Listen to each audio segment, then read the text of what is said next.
Agora, o seu Arlindo, ele poderia ter salvo alguma coisa se o fogo fosse controlado antes.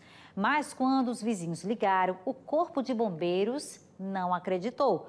Por que é que tanto trote, que a corporação fica até descrente, né? Tanto trote que passam para os bombeiros que eles até pensaram nesse caso que era mais um.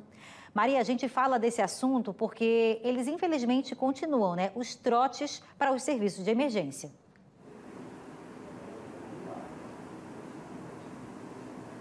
Isso mesmo, Beatriz. A gente viu uma história, né, que enche o nosso coração de alegria, mas, por outro lado, a gente se entristece por saber que o número de trotes ainda é muito grande. Para você ter uma ideia, de 10 ligações, pelo menos 5 se tratam de trotes, ligações mentirosas que aí acabam trazendo inúmeros problemas. Inclusive, em relação a essa situação de trote, o seu Arlindo fez um apelo para que as pessoas não façam isso. Vamos acompanhar o que ele disse.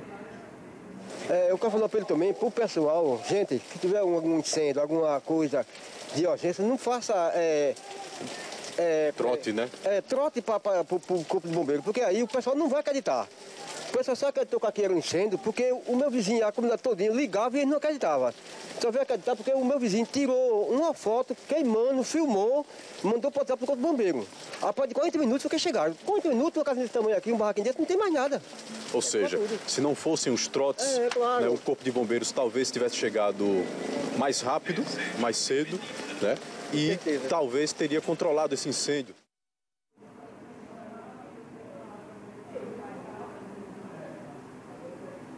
Pois é, a gente ouviu aí o desabafo do seu Arlindo, né, até falando dessa situação, para que as pessoas não façam, né, não liguem para o bombeiro passando trote. Agora, em relação a isso, eu estou aqui na sede onde funciona aqui o Corpo de Bombeiros, que recebe essas ligações. Quem está aqui do meu lado é o Sargento Magno, que vai explicar um pouquinho para a gente como é que funciona tudo isso.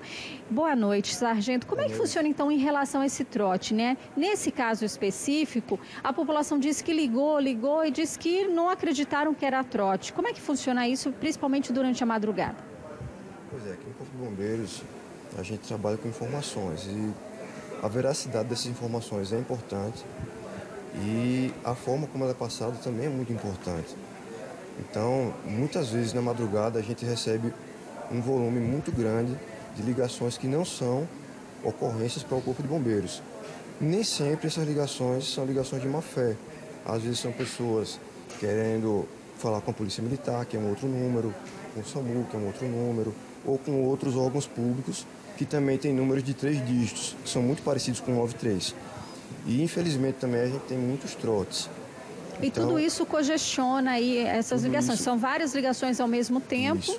Tudo isso congestiona as nossas ligações, causa delay no nosso atendimento e o nosso deslocamento já é muito complicado em situações de incêndio, porque a gente trabalha com caminhões grandes, que eles têm deslocamento lento. São caminhões com 8 mil litros de água, com 5 mil litros de água, e o deslocamento deles é lento. E a gente precisa de um certo tempo para chegar no local, para poder realizar esse combate.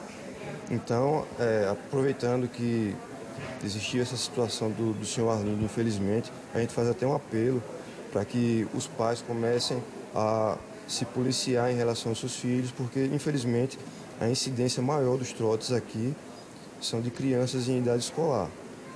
E a gente pede aos pais que se policiem seus filhos, que também tomem cuidado na questão de instruir que eles não façam isso. E quem liga para o Corpo de Bombeiros, que passa informações para que a gente preste os serviços que a gente preste, que passe com a maior clareza possível, porque a informação para nós é um item primordial para que o tempo-resposta seja ideal. É a nossa maior prioridade aqui no serviço do Corpo de Bombeiros, é o tempo-resposta.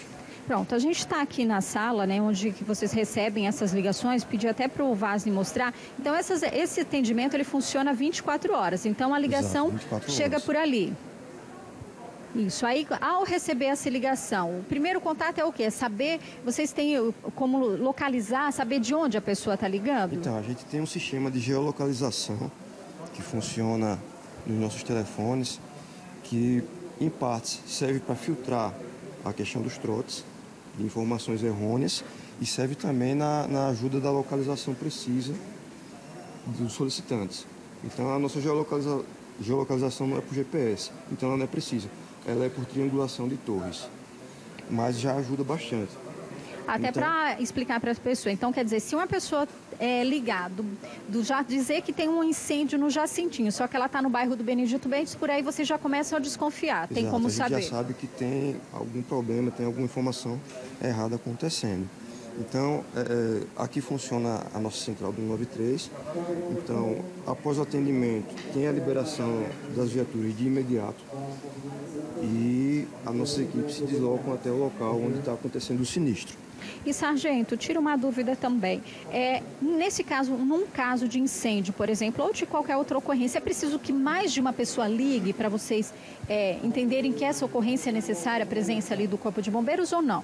Não, normalmente para incêndio a gente tenta liberar o mais rápido possível. Na primeira ligação, se for alguém que já passa as informações que a gente precisa, que é endereço completo, a situação que está acontecendo no local, que é muito importante que a gente saiba a gravidade, ponto de referência, que ajuda muito para a gente localizar.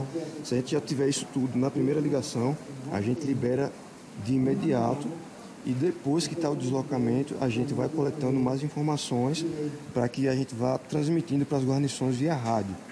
E mesmo que existe dúvida, a viatura vai para lá. Mesmo na dúvida, a gente sempre aciona. A gente sempre trabalha com essa questão na dúvida o bombeiro vai e na certeza o bombeiro já tem que estar lá. E isso até porque, no caso, a viatura se deslocando, chegando lá, se trata de um trote, isso traz um prejuízo financeiro e também para a vida de outra pessoa, porque nesse momento a viatura podia estar atendendo outro chamado, uma ocorrência real. Exato. E mesmo em situações com incêndio já controlado, é importante que o Corpo de Bombeiros se faça presente, porque tem muitas situações em que existe necessidade de rescaldo. Então, às vezes o incêndio não existe mais, mas há necessidade de combater os resquícios de um incêndio, que pode gerar uma reignição e que pode causar um outro incêndio. Então a gente também trabalha na questão da prevenção, a gente ministra informações para os proprietários na questão de segurança e a gente também trabalha na questão da prevenção ao incêndio antes que ele aconteça. Agora, sargento, essa estatística, né, de quase 1000 ligações por dia, se tratando de 1000 trotes por dia, né, quase metade das ligações, é uma estatística muito alta. E vale a pena reforçar para as pessoas que trote é crime. Exato, trote é crime, está previsto tanto no Código Penal quanto na Lei de Contravenções Penais. O Código Penal, o artigo 266, fala disso. E aqui em Alagoas, dá de 1 mês a 6 meses de reclusão. Então é importante que as pessoas se conscientizem e tentem não fazer mais esse tipo de prática para que agilize o nosso trabalho e pense também no próximo, porque em algum momento pode ser algum familiar seu que vai precisar dos nossos serviços, pode ser alguma pessoa que você conheça ou até você mesmo. Agora, sargento, a gente falou de criança, né? Que o alto número de trotes vem de criança, mas adulto também passa trote. Adulto também. A gente tem um índice muito grande de ligações de crianças no período escolar. As crianças em idade escolar são a maior incidência de trotes, mas infelizmente a gente também tem, é uma estatística um pouco triste, mas infelizmente a gente também tem isso por parte de adultos. Ok, então, e esse trabalho é um trabalho contínuo. Obrigada, sargento, pelas informações. E até quando ele responder esses questionamentos, né? Esse tempo de resposta, como ele disse, é imediato. Agora, a população também precisa ajudar passando essas informações corretas, questão de ponto de referência. É claro que não dá para ligar o Corpo de Bombeiros já sai correndo. Não, eles precisam se certificar de que aquilo está acontecendo, que aquela ocorrência é mesmo verdadeira. E, é claro, para deslocar, e como ele falou, um caminhão pesado com água leva tempo, né? E a gente viu que, se tratando desse incêndio específico, no bairro da Levada, Era uma casa, assim, muito pequena, então, assim, as chamas, com certeza, foi muito mais rápido do que a ação dos bombeiros. Mas, então, fica esse recado em relação aos trotes, essa conscientização por parte, principalmente dos pais, de orientarem os filhos, mas também da população em geral. Porque se o Corpo de Bombeiros não está no local, vai para um local errado, que uma ocorrência não existe, está deixando de salvar outras vidas. E essa vida pode ser, como ele falou, de algum parente, de algum familiar, um dia todo mundo vai precisar. Eu volto com você, Bia. Perfeito, Maria. Muito obrigada pelas suas informações. Também agradeço aí ao Sargento Magno por esse importante esclarecimento, né, Maria? As pessoas, 1000 trotes por dia, minha gente, para o Corpo de Bombeiros é muito alto esse índice. Isso piorou na pandemia, né, com as crianças e adolescentes mais tempo dentro de casa. Então, esse combate a esse mal que é o trote tem que ser feito todos os dias para ver se diminui essa cultura, né?